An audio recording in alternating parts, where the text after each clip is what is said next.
Well, there we are. I think we're live. Hey, folks, welcome to Black Gumbo. Wow, there's a lot of folks in here already.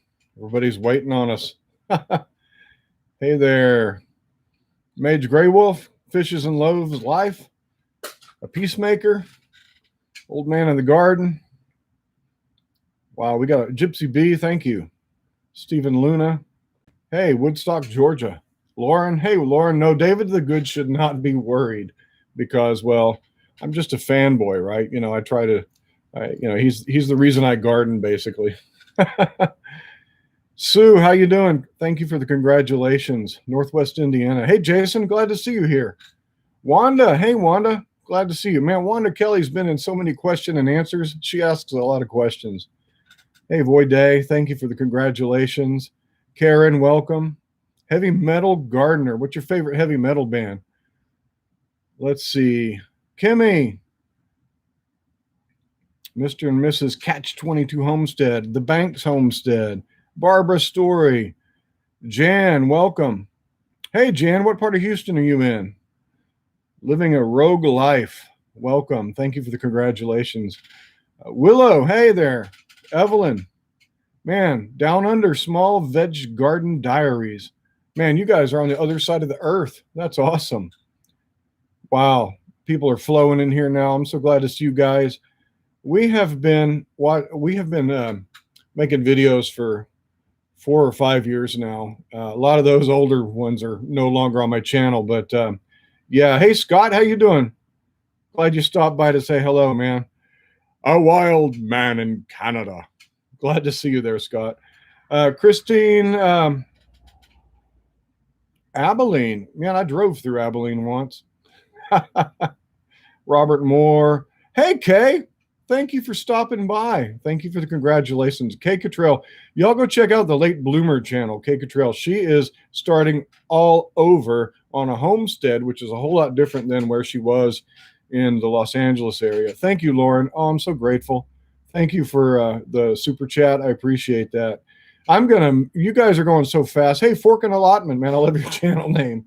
Sheshell, thank you. I'm going to miss so many of you because I'm just one guy. I don't have anybody doing admin jobs here.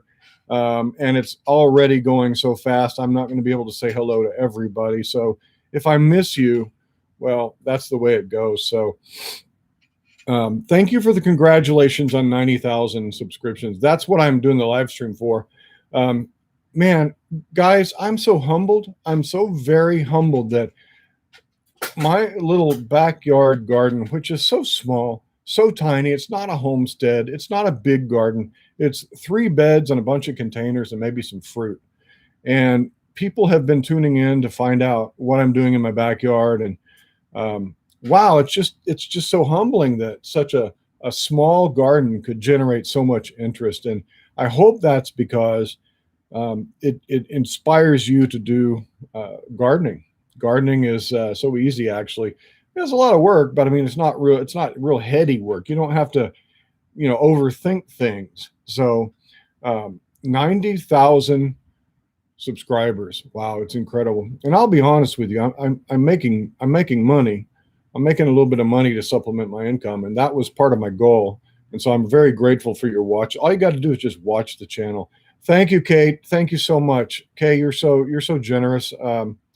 Man, Kay and I are about as different of gardeners as you can imagine. But I've been watching Kay Cottrell, the Late Bloomer, for a long time, and I just really like the vibe of her channel. And so I'm grateful. Go check her out.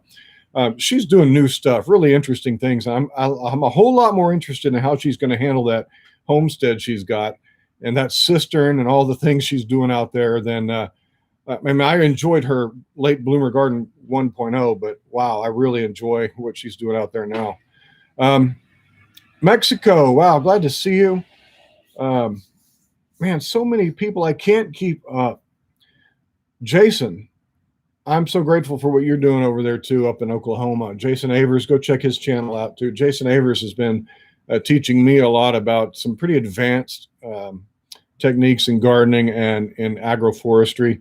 I don't have a forest, I have a backyard. So, but we can, as gardeners, we can take the things that we learn from small gardeners, from homesteaders who've got 10 acres and a wood lot. We can take all that and we can learn. So gleaning is what it's all about. Basically, everything I've learned about gardening, well, let's say 90% of what I've learned about gardening is from YouTube. I call it YouTube University.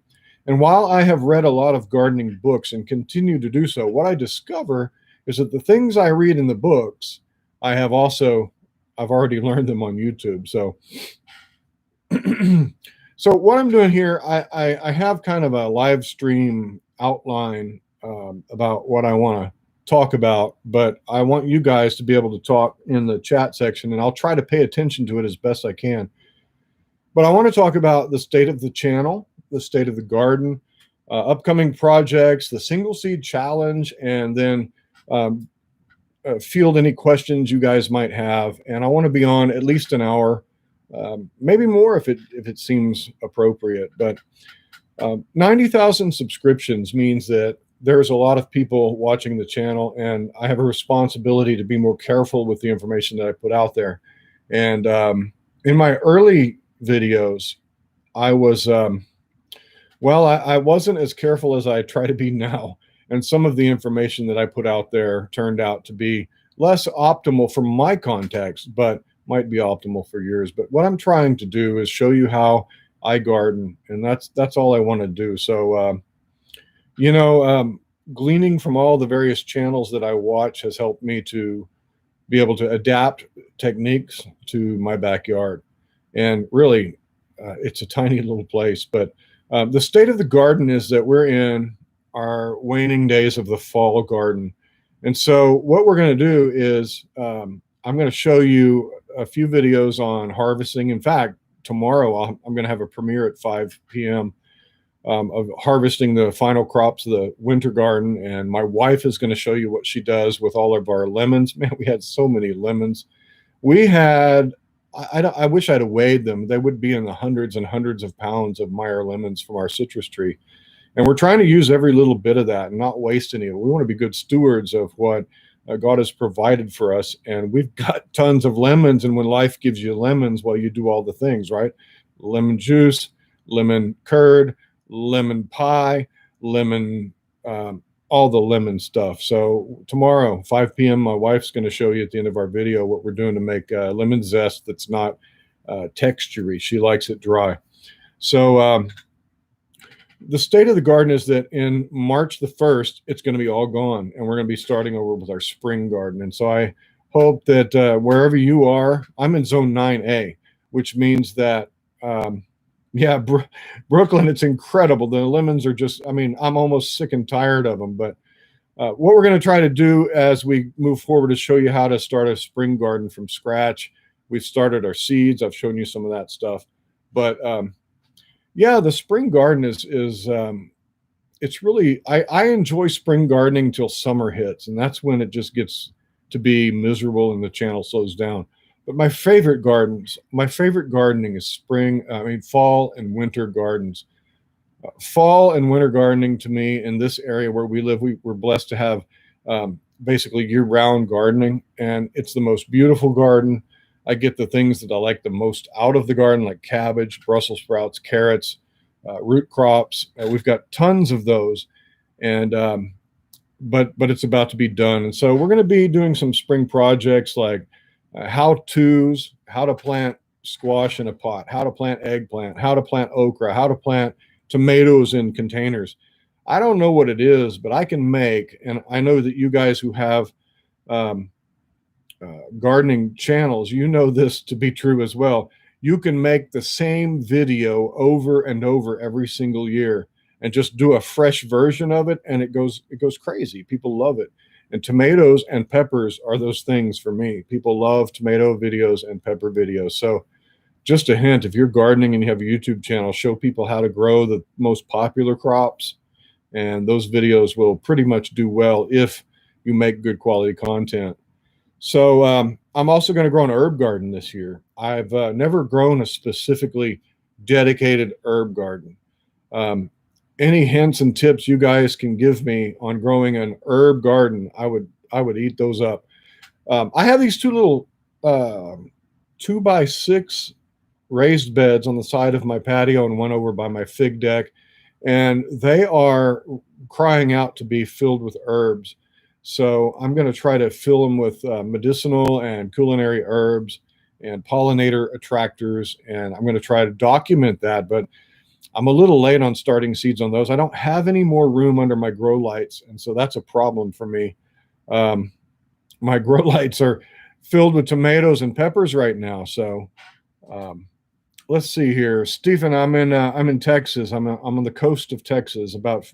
Well, I can get to the beach in 40 minutes, so I'm pretty close to the Gulf of Mexico.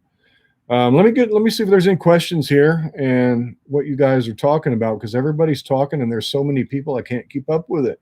So I'll back up. Yeah, down under small veggie garden areas, lemonade, lots of lemonade, lots and lots of lemonade. Let's see here. Man, y'all are just talking amongst yourselves. See, we've got a great community here. So many people. Whenever I go into my comment section, I try to at least like all your comments, unless you're a jerk, and then you're out of here. But I hope in our community in the comment section that you notice I try to at least engage with everybody in terms of at least giving a like, thumbs up, and I try to answer a lot of questions. If I don't get to your question, really just ask it again. Sometimes they drop off the radar and I just can't see them. So how did I get started collecting lanterns? Lauren, those lanterns back there, I got started collecting those because we had a hurricane. 2008, Hurricane Ike, the eye of the hurricane passed literally over my house, and we were out of power for a week. And so you need light, and I bought some lanterns. Well, after that, I figured the lanterns I bought down at the local big box store were cheap, and they weren't very good. They didn't last long. So I got buying some more quality lanterns, and that led me into just, well, I just had to buy some more lanterns. I like railroading and things like that. So lanterns are just kind of part of the deal. And some of the colored lanterns are different railroad signals. So yeah, that's how I got into it. Let's see. Gardner Scott, what are you doing here, my friend? I'm glad to see you. Gardner Scott, I was on his live stream a couple weeks ago, and I tuned in this morning. If you don't follow Gardner Scott, you need to go check him out. He is a wealth of information, and I'm so grateful that that he's doing what he's doing. He's actually on a property that's relatively new, and I think what a joy. We've got some questions here that Kay, no, I've never given a tour of what's in the shop that I'm in, because right here and right here, that's all I'm comfortable showing. Because from there over is the background to my other hobby, and I actually have another YouTube channel, though it's not very big or monetized. And that part of my garage is the background to my other hobby. And over there is just a bunch of junk. So no, I've never given a tour of my shop. This is it. This is my little background right here. So not sure that I'm going to give a tour. So, oh, look at that. My wife is watching my live stream. She says that there it is. My wife says that hobbies are my hobby. Well, it used to be that way. Hobbies were my hobby. I was into scale modeling and metal detecting, and ancient coin collecting and conservation, and what else? Firearms, lantern. I mean, a little bit of everything. And yeah, hobbies were my hobby, but you know, sometimes when you get too deep into things, I'm the kind of person that if I get involved in something, I pretty much have to take it to the extreme. And well, that can lead to irresponsibility. And I'll tell you a story. There was a time many, many years ago when my firearms hobby it's historically based. And my goal was to collect every single firearm that the Soviet military ever fielded. And I was just about there. And I had some things that were, you know, the queens of my collection, and I had just got them. And then I totaled my truck, and I totaled another man's truck, and I caused him some medical damage. And I discovered that the week before my insurance had expired and the auto renew didn't take. Well, I believe that was God's way of telling me I was an idolater and I was idolizing these collecting things. I had to sell everything to pay off my debt, and so that's what taught me a lesson. So there you go. So these days I do gardening, and that's pretty much the extent of my hobby. I do fiddle around with some others, but hobbies are not my hobby anymore. Let's see here. What do we got here? Wow, man, there's so much going. Jason, I play some decent guitar. Hey, I didn't start the live stream with the theme song.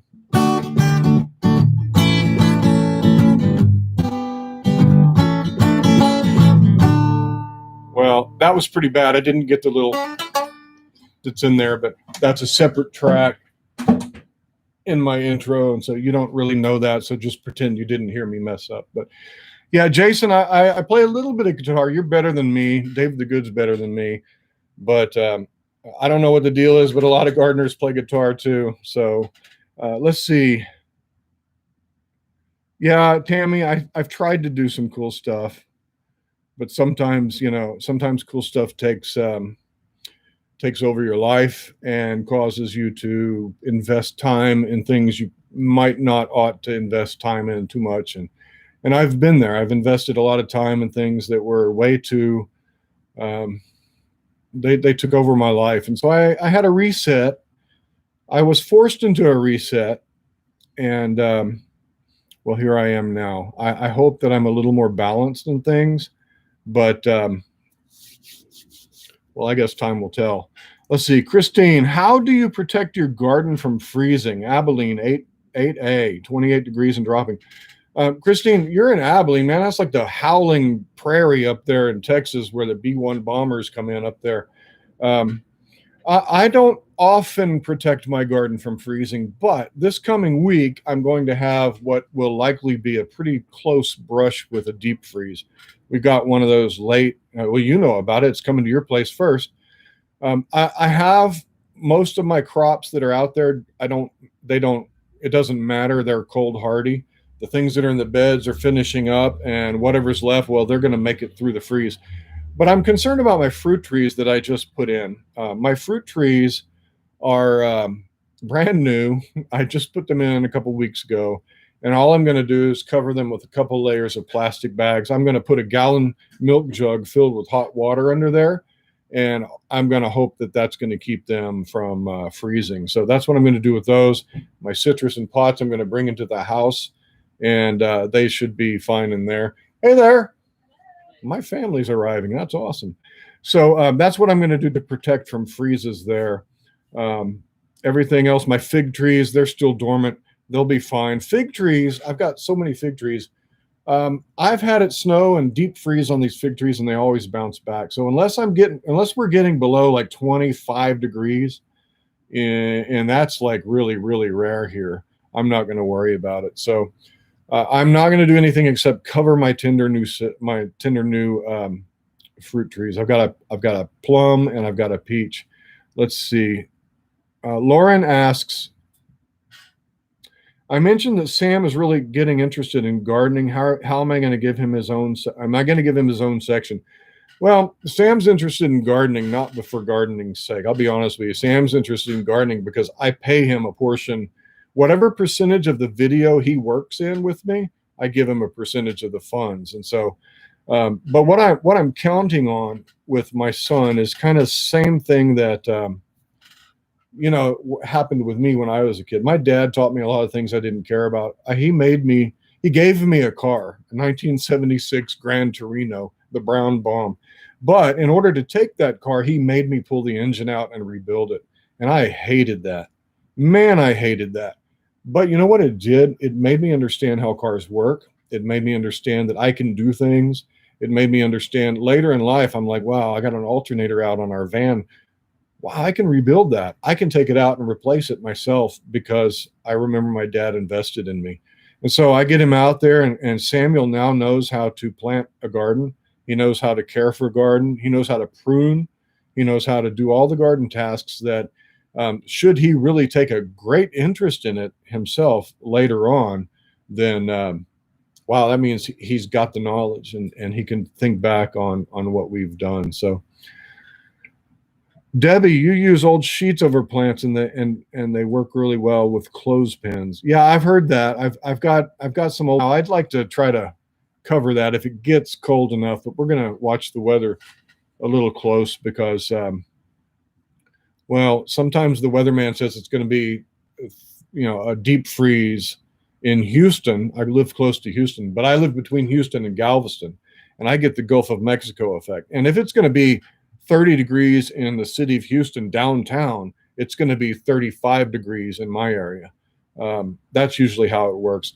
Although there was one year when it snowed on Christmas Day and on the beach down there, so that was pretty crazy. It can get that way. Yeah, I'm trying to give him gardening knowledge, Lauren. I think it's good. Life skills. That's right, Tammy. Let's see. You're starting to see some green on the indoor garlic you're growing, hoping that growing it indoors will allow you to grow year round. Yeah, Mage Gray Wolf. I think that's a good idea. If you're starting to see things greening up, that's a good sign. I've grown ginger outdoors, but in shaded areas, and when I saw that green, that's when things started to take off. Let's see. The Mrs. Marvel, what is one thing you wish you could grow but cannot grow in your area? Maybe something that's challenging for you. You know what? I wish that I could grow things that you folks up in the north can grow, like cherry trees. I'd like to be able to grow things like cherry trees and raspberries and blue. I know there's varieties that we can grow here, but they're not quite the kinds you can grow up there. I can grow a lot of tropical fruits here. I can grow enough tropical fruits to be satisfied, and I can push the zone by growing against a south-facing brick wall. My zone 9A can become a zone.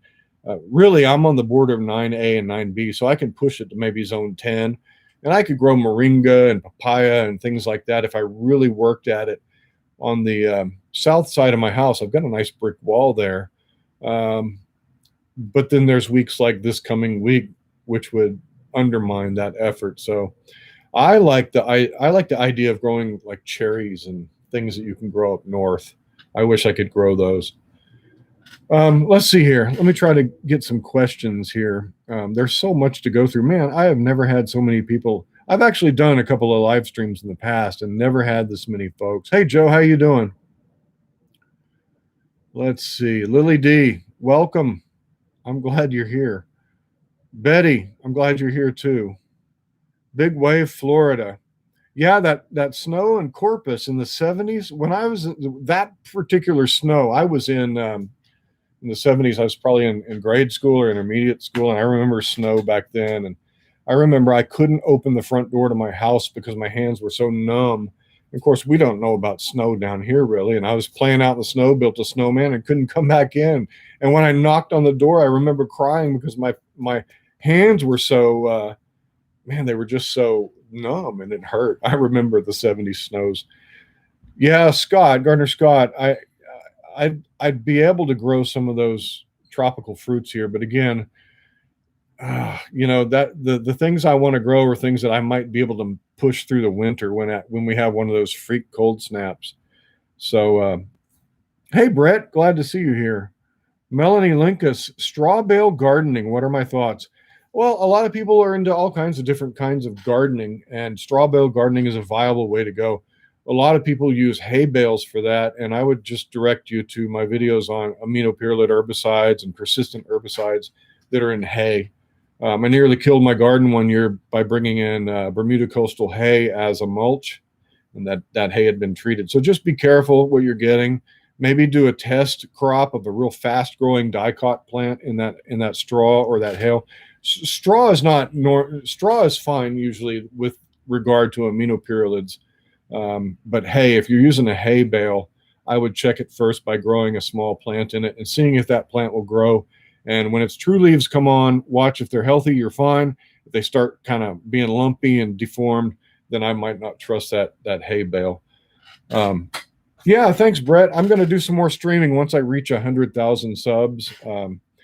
I'm going to have to learn how to get an admin in here. My wife's going to help me to admin some of these streams, and I'm going to use a third-party streaming software so that we can cut screens and do all the fancy stuff. But yeah, I'm going to do more. Speaking of 100K, if the spring boost, the way the stats goes in spring, gardening channels tend to grow with a quite a big boost in spring, and so I expect we'll hit 100,000 in about 30 to 40 days. Maybe we'll see. So that'll be a good time, and I've got a surprise in store on how we show our plaque. So my son Sam and I are going to do some funny things with that. Let's see. Hey Suzanne, how you doing? Hey Mark, glad to see you. Seeing your video on splitting and starting the tomatoes was very interesting. Yeah, you can divide tomatoes real easy, Mark. They are tough plants. He shows you how to do the division in a much more a brutal way than me. And this is a fellow who breeds tomatoes, who is all about tomatoes. And if he can do it one-handed with his phone in one hand and his fingers shoving tomatoes into potting mix, then we all can do it. Tomatoes want to grow for you. Let's see. T. Welcome. Texas Janet. In 1973, it snowed so much and got so cold, one of my father-in-law's horses froze to death. Wow. You know what? It was in the late 1800s, I want to say 1893, that it got so cold here that Galveston Bay froze over, which has never happened since. And people were saying they were seeing bears and Native Americans running around out there on Galveston Bay. So it can occasionally get that cold. I think they call those 100-year or 500-year events. And wow, friends, we had, it was in, was it 2011, I think? No, it wasn't 11. It was 2000. It was a few years ago. We had Tropical Storm Harvey come by. It was a hurricane, degraded to a tropical storm, but it just kind of orbited over our area. And it was called a 500-year event, right? I mean, in hearing range from my house, I could hear all of the airboats going out to rescue people in the neighborhood whose houses had flooded not just a little bit, but all the way up to the second story. And when the president came to do the presidential, photo ops of handing out toilet paper and stuff, he came to my old neighborhood, which is just up the road. This place, they say the ground literally sunk down an inch from the weight of all the water that was on it. And I remember that year was rough on the garden. We had so much rain. The water came so far up. We didn't flood in my house on the front side, but we did get water flowing in. The flow rate was so much, we got water in the back of the house. And this whole street was like a river. It was incredible. The whole region was underwater. So those 500-year events, yeah, they can happen. And, when that happens, your garden actually diminishes in importance. The more important things during those times are your family, your health, your livelihood, your survival. And we made it through. Gerbion, is that how I say it? Let's see here. I lost the question. It jumped. Let's see. You're thinking about flame weeding your garden. Any suggestions before you start seeding and transplanting? Yeah, scrape off all your organic material from the surface of your soil. If you're going to flame weed, flame weeding is a good way to kind of get a little jump start on the pioneering plants that populate your garden. So if you have bare soil, nature is going to move in and put all kinds of stuff in that soil. They're going to put every kind of weed that's going to come in. There's a purpose for that too. But if you don't want those weeds there and you need to get in plant right away without the weed competition, and you want to give your seeds, your direct sown seeds, a head start, flame weeding is a viable option. But flame weeding only works if you're doing like a monoculture, you're treating a whole bed as a unit. If you're intercropping and doing a lot of different kinds of permaculture techniques, flame weeding is not for you. I just use a propane weed torch and I go through and flame weed the whole garden before I plant my bed, and it works for me. Flame weeding is a useful thing. Karen, thank you so much for the super sticker. Is that a pear or an avocado? That's always the question. You're so grateful. I'm so grateful for that. Karen is one of the regulars over on the David the Good live streams, and wow, Karen, you're so generous. I thank you so much. Grace, thank you also for the super chat. I'm humbled by the generosity of all of you, and what a wonderful thing it is to be able to see your support in the channel and helping us out over here. Texas Janet, you live in Rockport when Harvey came through. Oh man, that's right where it hit. That was the worst part of it. You lost your house. Wow. Yeah, I've been through several direct hits of hurricanes, but Harvey, that was rough on Rockport. I remember when I was a kid, Hurricane Alicia blew through, and when the eye passed over, my dad was like, "All right, son, let's go outside and fix the chimney and the roof." And so we're standing up there on a two-story house, trying to seal up the roof with expando foam and silicone, and racing against time because the other eye wall was coming. It was bizarre. Hurricanes are nothing to joke around with. Let's see. Rebecca, you just separated some habanero peppers. Do I recommend you continue to keep them under the grow lights? Well, it depends. I've never had any trouble with transplant shock after separating things. In fact, I find the light actually, this is just my experience. Again, I'm just some guy doing gardening based on the experience that I have and limited reading and learning, and I'm not an expert on a lot of these things. So what I would do is I'd keep them under the lights, but I'd cycle the lights in a day-night cycle. When you go to bed, turn the lights off. When you get up, turn the lights back on. You want to try to give those pepper plants a natural cycle. I don't know if they're going to get shocked if you transplant them and keep them in the light. I would suggest you check with some of those crazy pepper people that grow the super hots. You know, those folks that are, if you want to know about how to grow peppers, it's those crazy pepper people who like to nearly have a heart attack eating those scorpion peppers and stuff. Those are the folks who know stuff. And there's a lot of channels out there. Let's see here. Kim S., you made a new garden plot framed with cinder blocks, and you're going to plant a peach tree. Thank you, man. That's awesome. I'm glad that you found our channel useful, Kim. A lot of folks have been joining us on planting these fruit trees, and it's going to be a good journey. I didn't think I had a lot of room for fruit trees, but then I found out about backyard orchard culture, which is a real specific manner of growing. And so I don't intend to have any fruit trees any taller than like where I'm sitting here. I'm going to keep them small. And so if you want to learn about that, you can follow our videos. It's going to obviously take some time. You can't grow a fruit tree in a season. It's going to be a matter of years, but we're going to do backyard orchard culture. I'm going to grow a peach tree and a plum tree, probably several others as I discover room. I'm going to grow 6 apple trees, which we've already ordered as bench grafts from Cuffle Creek Farms. And we're going to grow those small. We're going to keep them small, but it's a long-term process. So in between all the annual gardening, we'll be publishing videos on how to prune, how to shape, how to tend, how to keep these trees little. I've seen apple trees that were so small, but has so many apples on them. It was just amazing.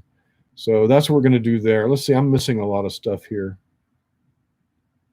Yeah, getting into a natural light cycle before hardening off peppers can be good. Yeah, Gardner Scott, you probably know more about that than I do. See you later, Karen. Nice to have you here. I'm glad you stopped by. I'm so appreciative. Thanks for the super chat. Jason, too much light will make your pepper leaves start to turn yellow. Well, there we go. We got so much knowledge here.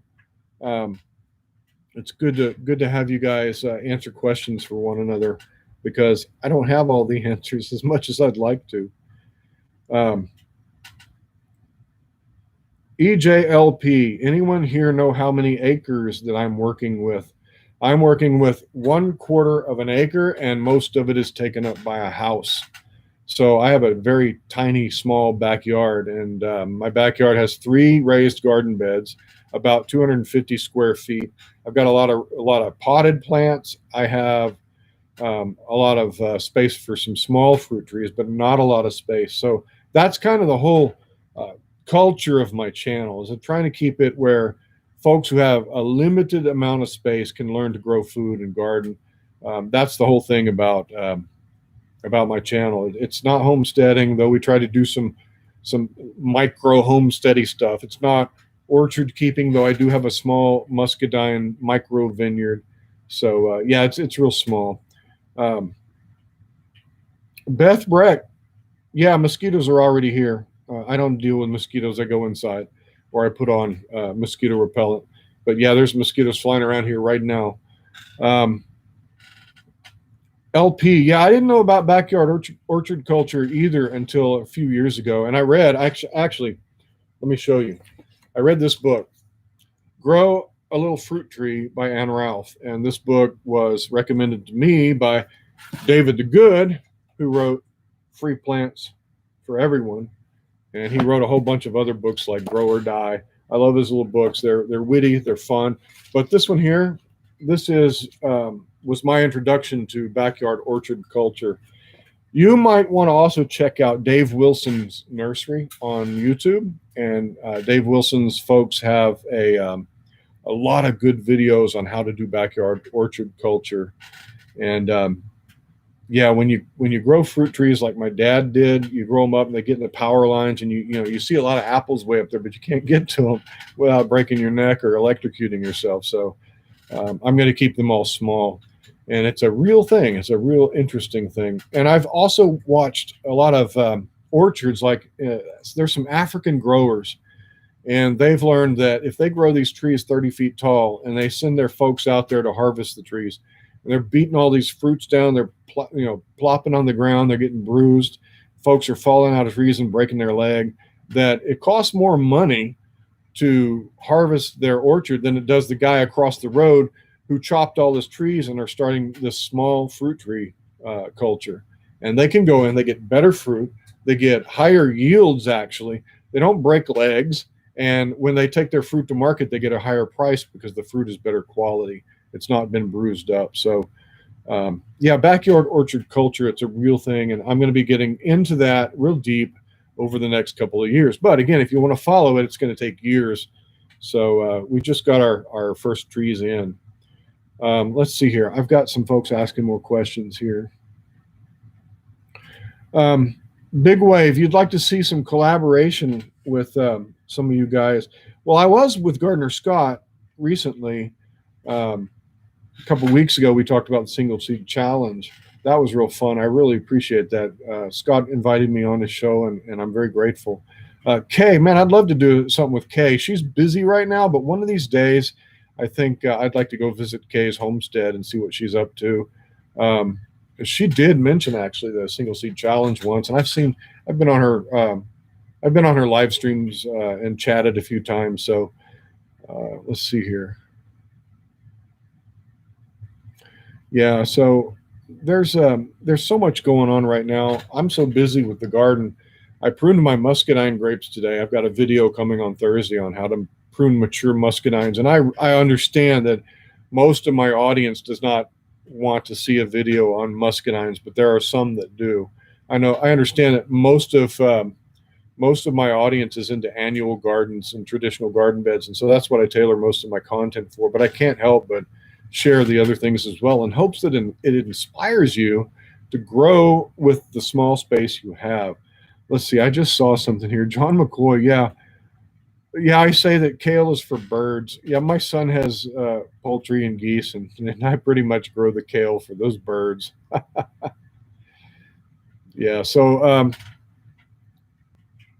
Tucker Family Homestead, welcome. Hey, you taught me about a lot of stuff. I think it was was it the winter sowing you taught me about? But I'm glad to see you here. Yeah, the muscadines. I have a muscadine playlist. It's very small, and some of it's pretty crude because they were my earlier videos when we put in the muscadine micro vineyard. But they're still somewhat informative. But this one that I'm going to publish on Thursday is about mature muscadine vines. These vines are 4 years old, going into their 5th year. They're heavy producers, and you really have to prune those a lot. So I'll show you how to do that. So how do you get rid of fungus on grapevines? I don't know, Banks Homestead. I haven't had fungus, so I'm not entirely sure. I guess I'll tackle that when I get there. Let's see here. Thanks, Scott.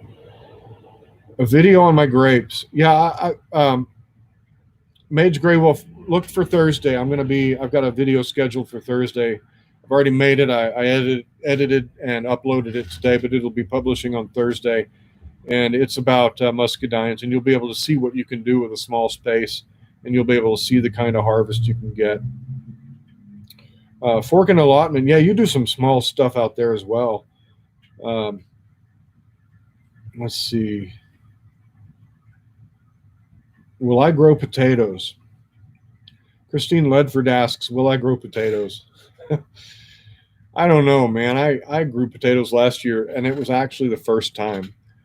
Traditional potatoes. I've grown sweet potatoes, but traditional potatoes, I guess that's probably one of those crops that I wish I could grow, that you folks up more north can grow better, because I follow a YouTuber named Prairie Plant Girl, and Prairie Plant Girl grows potatoes in bags and sacks and containers, and she gets these crops that she stores all through the winter. But she's in Saskatchewan, and I tried to use her methods to grow some determinate and indeterminate potatoes last year. Well, we got some potatoes, but I didn't nearly get as much as I wanted. So the thing is with the small space I have, I don't have a lot of room to experiment with crops like that are going to take space in the garden. And so if I can experiment with potatoes in a container, that's what I did last year. And I wasn't real successful. I was kind of discouraged. And I guess one of these days I ought to try it again. But I really had better results with sweet potatoes, and I liked sweet potatoes better. And so I'll be growing more sweet potatoes than regular potatoes. I just like them. In fact, I've got some sweet potatoes sitting just right over there that are storing through the winter that I grew this past summer, and those are going to be my stock for growing some slips. And I probably ought to get on that as well. Like I said, there's so much going on right now. I have so much to do. I've got herbs to start. I'm going to plant an herb garden, and I haven't even started my seeds, and I'm getting a little bit behind. I'm going to grow some pumpkin pits this year. I've cleared up a lot of space in my backyard where underneath my young fruit trees I can grow pumpkin pits. Uh, I started grafting just this past week. I started grafting figs. Hey, will it grow? Thank you for the congratulations. I'm glad to see you here. Um, Grafting figs. So my whole fig life has been about gathering together a whole number of varieties, and I've got over 35, maybe 40 varieties of figs right now, and they're all in pots except for the one out to my left in my yard. And that fig tree is wonderful. It's a wonderful Celeste, and to this day, probably just because it grows in the ground and it tastes better, that Celeste is one of my favorite fig trees. But that fig tree was planted in 2006. It's probably nearing the end of its natural lifespan. But I'm going to graft some other varieties onto it just to see if I can get them to grow. And I'm going to have a Frankenfig. And so I'll show you how that grafting goes, and let you know how easy it is to graft figs. I mean, I grafted figs in like an hour, 3 different grafts on my tree out there. I'm going to do some more as well. Let's see. Big Wave, Florida. Stick with sweet potatoes. They love the heat. Yeah, that's what they did. Great through the heat, man. They grew like wildfire, and they spread out over my yard. I couldn't mow that area, and it was wonderful. Um, Liberty not licensed. Yeah, chickens love anything, man. My son's chickens just about eat anything, but they didn't eat our sugar cane. Our sugar cane stand that I grew down at Black Gumbo Southern Gardening South. It's in my son's property. The sugar cane are growing right in the chicken run, and the chickens don't mess with it, so that's good. We actually got a little bit of a harvest just recently, and next year I expect much more. The Mrs. Marvel, I inspired you to grow a fig. Figs are so easy. You should enjoy that. I hope you get a good harvest. Figs are wonderful. You did exactly. Kimmy Mendo. Let me see if I can get your name right. Kimie Mendoca Lopez. I did exactly as you said. You took your fig tree out of a wine barrel after 8 years, and yes, the roots were bound up, and you replanted it. It's doing great. Yeah, you know what? Fig trees, they get really wound up in those barrels, and if your fig tree canopy is about the same size as your container it's in, it's probably getting root bound, and you need to pull that thing out of there, chop off a third or a half of that root ball, and then put it back in with fresh soil, and then prune up your fig tree so that you reduce the canopy by half. It's best to do this when they are dormant, and you'll be amazed. Yeah, Frankenfig is hilarious. And another T-shirt. That's a good idea. Frankenfig. Will it grow? I don't know why it held that one back, but you just kill figs. Well, you live way up there in the north, don't you? There's some North Hardy figs though. There's like the Chicago Hardy. I've seen guys. So if you're in the north and you want to grow figs, here's what I've seen folks do. They'll grow them in the ground. But when winter comes and the trees start to go dormant, they'll literally dig the root ball up, lay the fig on its side, and cover the whole thing with a mound of leaves for insulation and put a tarp over. And that fig will not suffer damage during the winter. And when it starts to get close to your average last frost date, you can plant that fig back in its hole, and that fig tree will never know what happened. So I've seen folks do that. Figs are so resilient. They're like tomato plants. Can I dig out a small citrus that I planted last year in the ground and move it to a new location? Mike, citrus trees are pretty finicky. Leaves, they're really finicky. Once they're in the ground, they're pretty hardy. But all I could say is just try it. I mean, a replacement tree is pretty cheap if you mess it up. So Cape Cod, will it grow? Yeah, man. That's not really fig. That's not really fig country. That's like halibut country. So let's see what's going on in the chat here. Lauren, yeah, sweet potatoes. Man, sweet potatoes are so good. Hey, Teresa, glad to see you here.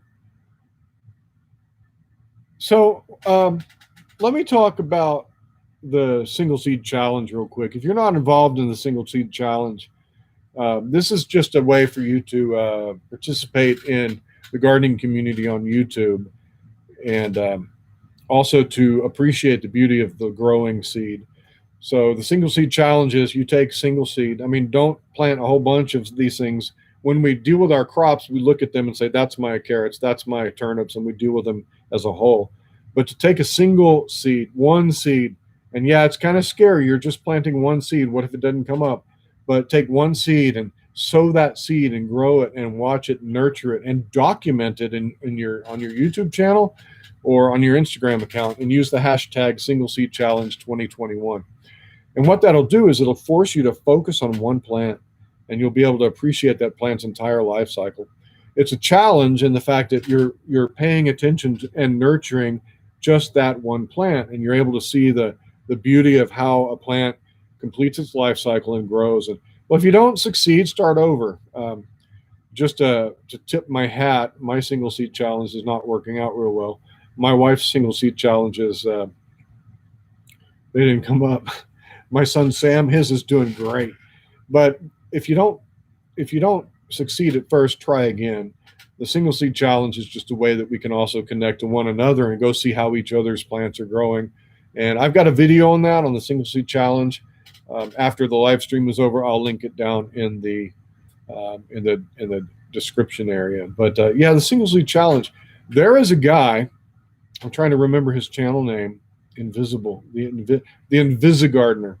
He is publishing a public Google spreadsheet of everybody's single seed challenge, along with links to their channel. So even if you don't use the hashtag, if you want to just see like a whole list of stuff, you can look up the Invisigardener, and I think there's a link on his channel to the spreadsheet. But let's see.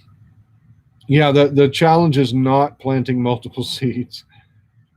It is, what would you challenge you in growing this year? Will it grow? I don't know. The single seed challenge is all about kind of what intrigues you, right? I like peppers, and I wanted to grow this ají charapita Peruvian pepper, this chili. And, well, it didn't come up in a single seed, but the ones I planted in my seed trays are starting to come up. So since that one didn't happen, I'm going to have to choose something that is probably unique to my garden. So I'm not sure. Yeah, heavy metal gardeners, sometimes they don't come up. It's just the way it is. So, wow, single seed challenge ideas. You know, some people are going to do something simple like a bean, tomato, a pepper. But I've seen some folks doing some pretty difficult things. Someone told me today they're doing moringa, and that's a tree. David Corey, you're doing okra. That's a great one because you're almost guaranteed that it's going to work. but you're going to get some of those beautiful okra flowers, and you're going to get a nice tall plant. You're going to be able to follow that from germination all the way to fruiting, all the way to the decline of its life, and that's going to be a beautiful story to tell. Let's see. Anybody who chopped down or take out a fruit tree is out of his gourd. Two neighbors here took their fig trees down. One, the lady who lived there died, and the other to make room for a new driveway. Joe Serrano, you know what? I saw some folks down the street from me. They took out 4 citrus trees. They were filled with fruit. They were relatively small. You could get all that fruit. They just cut them down. I don't know why. I've got a neighbor down at the end of my street, and he's kind of one of these nosy neighbors. He says that he's gone around to everybody's house and, with permission, tasted every citrus tree in our neighborhood. And there's a ton of them out there. And he says that all of them taste terrible. So maybe that's why they cut them down. I'm not sure. But yeah, but then again, I did take out a fig tree. I took out a fig tree this year, my cursed fig tree. It was in a location that did not have enough sun, and it didn't fruit for 6 years. So out it went. Make room for something that'll actually grow. So sometimes you actually do have to take down things. Sometimes you have to be bold in your garden. Sometimes you got to do some things that are uncomfortable. I took down a bunch of useless Bradford pear trees, and that was a big move for us because we loved that little area. It was sentimental to us. And speaking of sentiment, go watch the replay of Gardner Scott's live stream today. And at the end, he talked about garden dogs. He talked about his dog. And yeah, that's such a sentimental thing. My little dog Phoebe, our little corgi, she's my little companion in the garden, and it's gardening just kind of brings out the best in people, but it also brings out our dogs, our pets, our animals, and they just become part of us in the garden as we walk around doing the things we're doing, and they come to show interest and they come to look around. My dog actually is pretty good in the garden. She doesn't go in the beds except when they're flat and they have fresh seed in them. But she occasionally though will decide she likes cabbage, or she likes carrots. She ate half a cabbage, a whole head of cabbage, and whew, that was a smelly night that night with the gas. But yeah, garden dogs. Go see that live stream. Today's Gardner Scott live stream was very good. Yeah, Tammy, you're doing moringa up in Iowa. Wow. Yeah, I'd better spend the winters indoors. I've never been able to get a moringa seed to come up, but I haven't really tried as hard as I probably should. So yeah, it's rough. Let's see. Yes, Dan Permaculture Food Forest. Yes, we do have issues with citrus greening disease in our area. In fact, there's about a 5-county area around here that is quarantined, and no citrus can come in or out of this area legally. And so I have to buy my citrus from suppliers within this area. And and there's actually a really good option. If you're in the Houston area, go check out the largest private collection of citrus in the state of Texas. And he's a horticulturist who breeds and does all kinds of, anyway, he sells basically out of his backyard. But he also has a business in which he breeds, and he's got great citrus choices, but they can't be sent out of the quarantine area. And there's a lot of those quarantine areas around here. I personally have not had citrus greening in my trees yet, and that's the virus that basically wiped out the Florida orange juice industry in a matter of years. I haven't noticed it. What I struggle with are leaf miners, and those things can be tough on a tree. My trees, they grow fine, but the leaves are ugly. They're filled with leaf miners, and so I've got to get a head start on protecting those with a dormant oil spray. Let's see here. Several moringa trees. You're in zone 10B. Yeah, Lauren. Yeah, you're in zone 10. You should grow those year round. Deep South Texas channel. He grows moringa down there. I think he's in the valley down there near Brownsville, a little north of Brownsville. He grows all kinds of crazy things year round. But his summer is more brutal than mine, so there's always a trade-off. So are there any final questions? It's getting to be about an hour, and I don't want to keep everybody too long. But are there any final questions that you have, especially about small gardening, or perhaps perhaps backyard orchard culture, muscadine grapes, maybe fig trees, or whatever it is about our channel you need to know. I'll try to get to a few of those.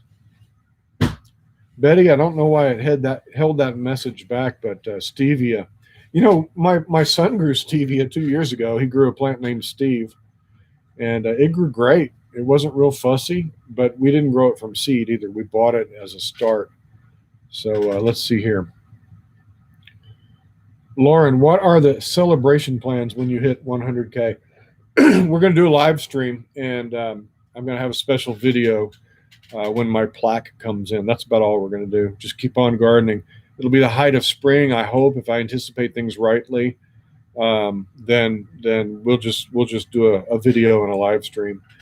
Where to purchase the grapes? Texas Janet, you got to go to Ison's Nursery for muscadine grapes. Greg Ison out there at Ison's Nursery is carrying on his father's legacy. They've got a great number of muscadine varieties that they've developed out there, and they will sell you bare root plants. And it might be well, if you can get them right now is the time to plant them.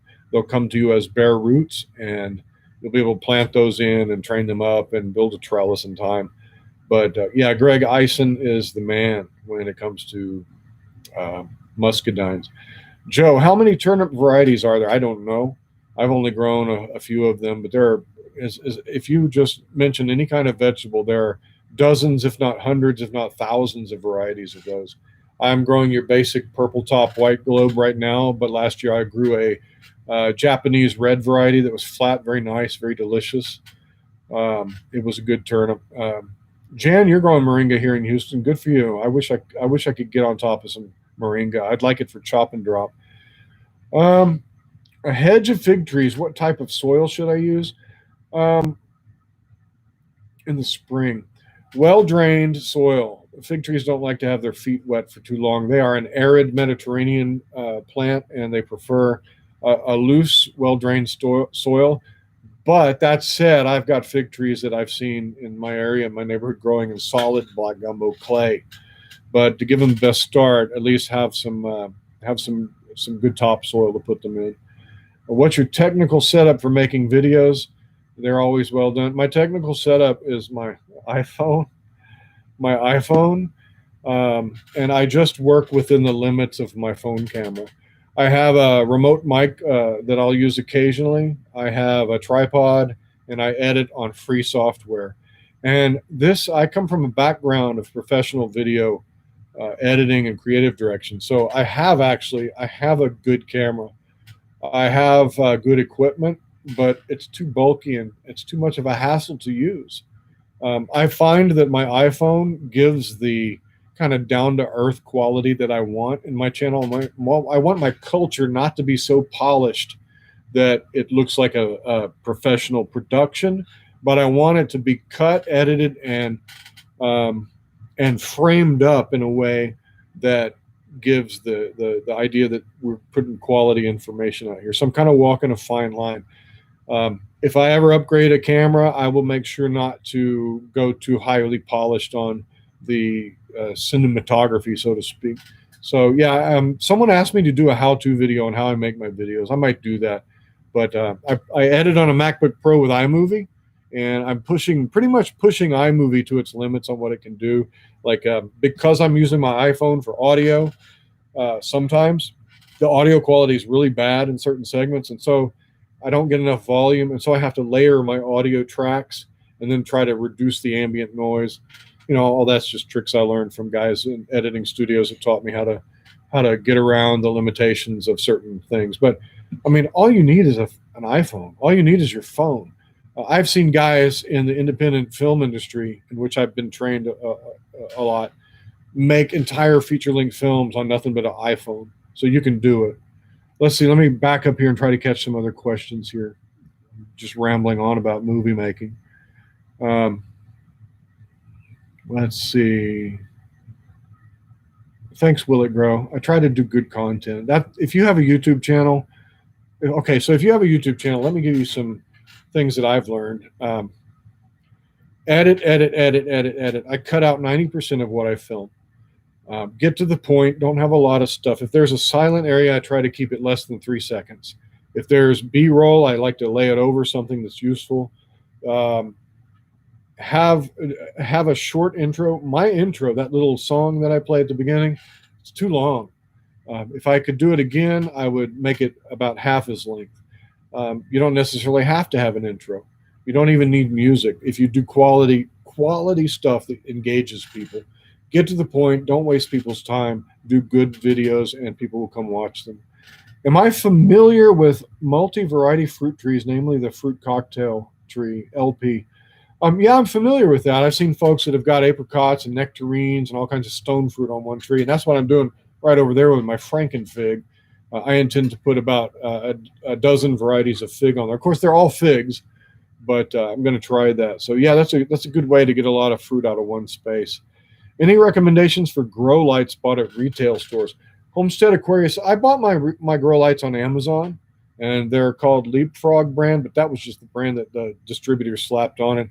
It's just a cheap metal, Chinese made, T5 fluorescent bulb fixture, and you can get them under a number of names. So, no recommendations because I've just been using that one, and I've had like there are several LED makers that have been trying to get me to to push their products and sponsor my channel, but I don't need them, and so I've just refrained from going down that path.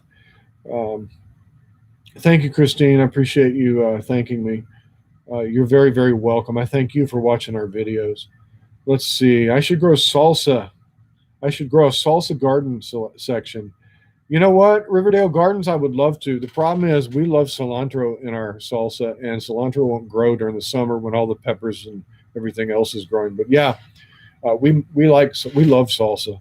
My dad used to make salsa out of these little chili patin peppers that would grow wild on my grandmother's property, and those man basically burn your entire esophagus all the way to your stomach, and then burn a hole out the backside. That was rough stuff. Thank you, Lauren. I appreciate it. I will keep going. I will keep going. Let's see. Um,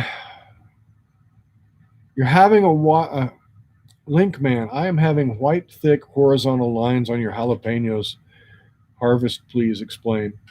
Probably stretch marks and scarring. I forget what they call it. There's an actual word for it. But that just means your jalapenos are probably getting a lot of uneven growth. Maybe a lot of moisture is pumped into there. You overwatered, or maybe had a big rain. And they literally scar. Or when a jalapeno gets old, they will just kind of naturally do that as the fruit gets too big for the skin. There are jalapeno varieties that do this. I grew one last year. It was a round jalapeno. Baker Creek put it out. It was a brand new variety, and it wasn't quite stable yet. And it was just naturally that it had that web on it, and they were delicious. How is your 35-day kohlrabi looking, Dan Permaculture? Dan, it's looking sad. I don't think it's going to make 35 days. I still have cotyledons and no true leaves, and the ones that are coming up are just slow. I don't think it's going to make it. They've got about 20 days to prove their worth. Otherwise, they're just going to get tilled under. So you dare me, Big Wave Florida, to eat chili Pekin. No. I'll chop it up and put it in sauce, but I'm not going to eat it. I'm sorry. I'm a wimp when it comes to those things. I am going to try an aji charapita, an ahi charapita, if I get any, because I've heard they're very, very hot, but they're also kind of fruity and unique. That's about the only one. I'll probably regret it. I'll probably be, put in a hospital, but I'll try it. Let's see. LP, at least 2 of my 4 varieties of the fruit cocktail tree have died. Yeah, you got to care for those trees, and I'm not entirely sure how you do that. Lori, can fig trees grow in sandy soil? I think so. I think fig trees will do okay in sandy soil, especially if you put some organic matter in there first. They like a well draining, but an organic soil. Let's see. Farmers Market jalapeno, Tammy. I'm not sure that's the one I was talking about. It had a unique name, but that might be close. It might be another name for it. Let's see here. A fruity pepper. Mrs. Marvel, a fruity pepper. Yeah, you know what? These ahi chata pizzas are supposed to be kind of fruity. People say that habaneros are fruity as well, but I can't take the heat unless I'm just putting them in something. Yeah, chili piquin. It's a good pepper. It burns a hole through you, but it's good. You planted a sneak kohlrabi about a week before me. Yeah, you're not much further along. Yeah, it's rough, man. These are supposed to be. I got the seeds from Haas Tool on the suggestion from one of you folks, and I was hoping to get a sneak crop in. I figured if I get it, I get it. If I don't, I don't. But um, Joe, any interest in growing prickly pear? Joe, prickly pear was in my very first garden when I was a kid. Prickly pear doesn't really grow wild right here. I'm on coastal prairie and it's a little too humid for them. But a little north of here and a little west of here, yeah, it's like a weed. Prickly pear is everywhere. And when my family, as a kid, we went out into the hill country of Texas and I dug up a prickly pear, brought it home, and planted it in my garden when I was about 12 years old. And it lived until I went to college. And that prickly pear was one of my pride and joys. It was about the only thing that grew in my garden. But hey, Justin, thank you so much for the subscription. I mean, for the super chat. I appreciate that. Any tips on starting citrus from seed? Yeah, citrus started from seed. I don't do that myself, but other people swear by it. The thing about citrus from seed is if you're going to harvest seed from a citrus fruit, try to keep it wet and sow it while it's wet. Don't let it dry out too much. It depends on what kind of citrus you're growing. Most citrus, if it's grown from a plant that was started from seed, you'll probably be okay with getting the same variety. But if you're growing from a plant that was started on a root that was grafted to a rootstock, like citrix is a popular, rootstock, but the fruit of citrix is like this knobby, gross, bitter, unusable fruit. And so if you're growing something that is grafted to rootstock from seed, you might find that you don't get the same. Yeah, you might get the same variety, but you might not. John Panzarella of Panzarella Citrus grew a lot of things from seed. He's grown a lot of citrus from seed, and he's given me a lot of advice about that. So yeah, it's really a crapshoot. You're gonna get different things if you're growing from an unknown source. If you're growing something from a store-bought citrus, again, you're gonna get probably an unknown. You don't know what you're gonna get. You'll get something, but it's also going to take between 7 to 12 years to get fruit. And that's why people graft onto rootstock. You can get fruit from a tree grafted on rootstock, a purchased tree that's been grafted in 3 years, or sometimes even less, 3 to 5 years to get fruit. But on a seed started plant, usually the average is 7 to 12 years, sometimes 15 years. So thank you for the super chat, Justin. I'm not gonna. If I have any tips, it's just patience and don't have your hopes set too high. I'm sorry to give you that, but that's my opinion about seed started citrus. Let's see here. Wow, I've skipped a lot of you guys. I'm sorry. Hummus takes the heat away from peppers. Yeah, so does ice cream. Let's see. 38 varieties of tomatoes at the Banks homestead. That's a lot. I did that one year and I had one plant of each in my garden. I had like 25 varieties. That was a good year. Didn't get tons of production, but I got a lot of diversity in it. So it was good. Let's see. Well, guys, lots of questions. We've gone an hour and 10 minutes. I'll give it another 10 minutes. Let me ask you, what do you want to see from our channel here? All of you are invested in our channel at least enough that you occasionally watch a video or two, and some of you have watched a lot of them, and I appreciate that. But I always want to respond to you and find out what it is that you appreciate about the channel. What do you like about the channel? Is it the culture? I mean, I have a channel where I'm trying to cultivate a particular culture, a particular vibe. When you come to my channel, I'm not going to yell at you. I'm not going to tell you that this is the only way to do things. I'm not going to say, hey, I'm an expert, and if you're not doing it this way, you're an idiot. I want to try to give just a comfortable experience where you can come hang out with me in the garden. And if you pick up anything, then let's see here. If I pick up anything, if you pick up anything, then I'm blessed that you did. That's the culture I want. But if there are any things that you'd like to see here, or things that you'd like us to do better or do more of, let me know. I'd like to see citrus and pepper growing. Yeah, Stephen, that's certainly in the future. Tammy, you'd like to see my son on the videos with me. I do too. I like him to be out there. We'll try to get more of that in there. Um, let's see. Hey, thank you, Lauren. Thank you for stopping by. I appreciate it. I hope you have a good evening. Collaborations, Big Wave, Florida. Yeah, I'm going to do some more collaborations, I think.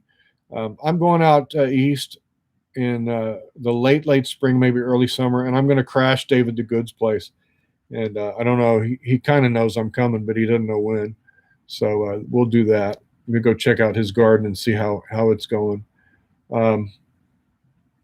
Yeah, Willie Girl, you yell at people, but on purpose. But that's why people come to your channel, right? They come to your channel to be insulted, don't they? I love your channel. Let's see here. My education. What are you asking, David Corey? I don't understand. You want to see my education, or you like to get an education, or you want to know what my education is? I don't know. School of Hard Knocks. You like the appreciation of life and nature and compost, Teresa? Yeah, I love compost. I haven't done much on compost lately, but I turned it today, so that counts, right? Great vibe on the channel. Thank you, Dan. Easygoing. I like that. I like easygoing. I like to garden in an easygoing manner. Down home, inexpensive gardening style, impossible machine. Thank you. Yeah, I like to try to do things just like anyone else could do it. My channel is approachable, entertaining, and informative. And the monthly tours. Thank you, Lauren. Monthly tours are just a way to, about garden tours, folks. When I do a garden tour video, I feel like I'm cheating everybody because I'm walking around the same path, oftentimes in the same order, and I'm showing you the same stuff, and everybody loves it. But I guess because we're looking at a month of growth, that they're beneficial. So thank you, Simply Paradise. I appreciate it. Thank you. Getting to the point rather than pushing a particular gardening method as the only method. You'd love to see more about planning and managing or figuring how much to plant. The Mrs. Marvel. Yeah, that's tough. I don't ever plan how much to plant because I'm gardening in a small space. If I was gardening to feed my family, I'd have to get out the notepad calculator and the spreadsheets and figure out, okay, how much poundage do I need per person per month? And I'd have to do all that. But I don't do that because I don't have a lot of space. And unlike a lot of I'll be transparent here.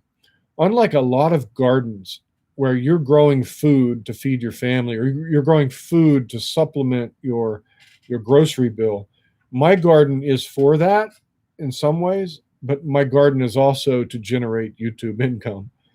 That's just the way it is, right? If I grow a crop and I don't eat it, it still is a profitable crop for me.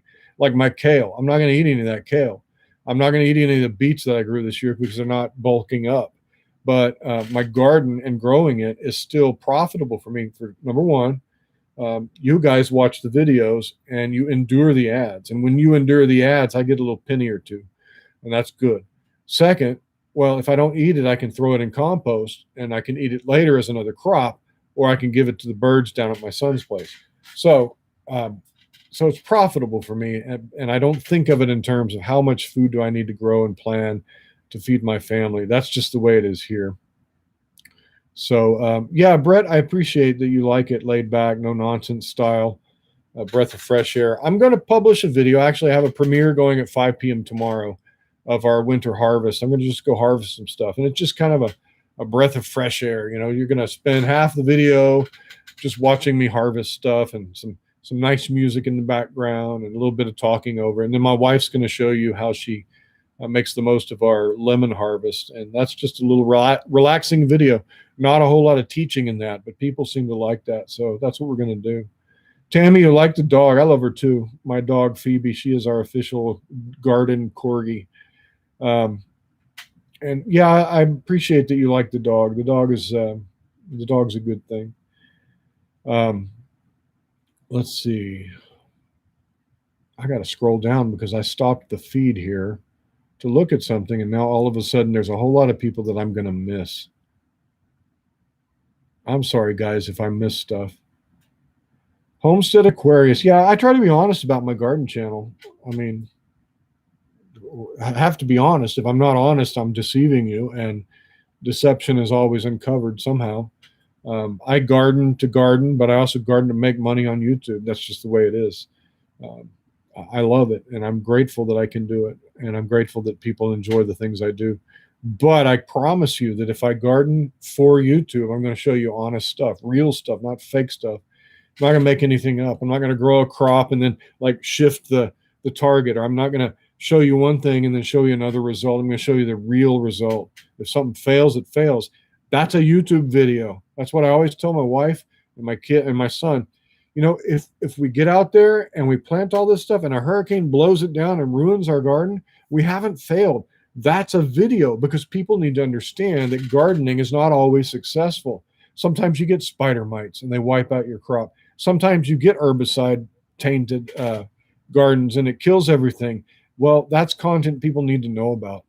And so that's why I try to be honest with you folks. Well, I'm going to be honest with you folks with whatever we do.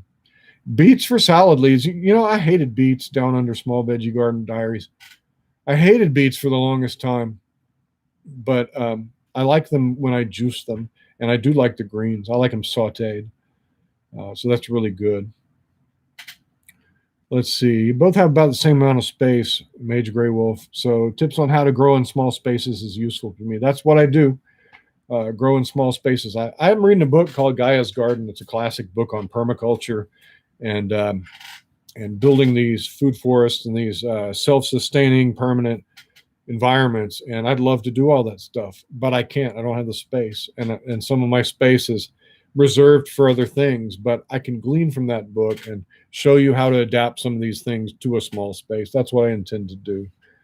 Do pelletized seeds take longer to germinate in general? I'm not sure. I've never used pelletized seeds, but I will be using some this spring. I'll let you know. Sometimes you put your transplants out too early. Yes, Jason. Yes, I've done that. Sometimes you put your transplants out too early. Sometimes you start your garden too late, and it fails. Sometimes you prune too much off your peach tree and you have to dig it up and plant a new one, like I did just 2 weeks ago. Let's see.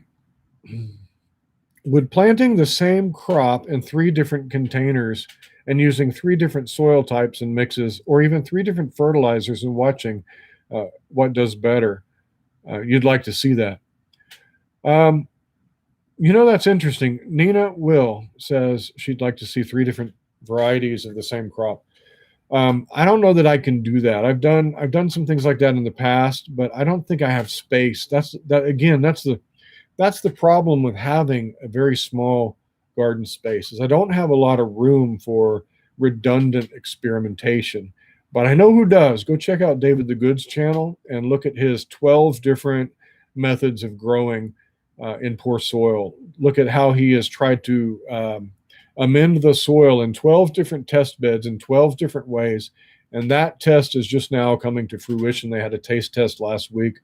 But you can go back in his playlist and see how they've done that. You know, biochar, 10-10-10, Dynagrow, Steve Solomon's mix, and all these different kinds of different fertilizers and amendments that you can do your gardening in your garden. He did lasagna gardening and things like that, and he did the test on which one was going to perform the best. You can go take a look at that. I strongly suggest you follow David the Good's channel. He's a buddy and a good gardener. Obviously, he's a good gardener. His last name is Good. His last name is The Good. So, thanks for joining us, Tammy. Appreciate it. Lily D. I was going to grow an avocado tree. I don't think I have room after all. Avocado trees. Yeah, well, I was going to grow one. I'm not sure. We might. Pelletized seeds are horrible, less than 3% germination rate, and 3% is being generous. Crazed Family Homestead. Yeah, well, we'll see. I have one pack of pelletized seeds, and that's from Kitazawa Seed Company. It's an Asian. I think it's. I don't have the seed here. It's some Asian variety of something Asian, and it came pelletized, and we'll see. So, and Jamie Slate Music agrees with you, so we'll see.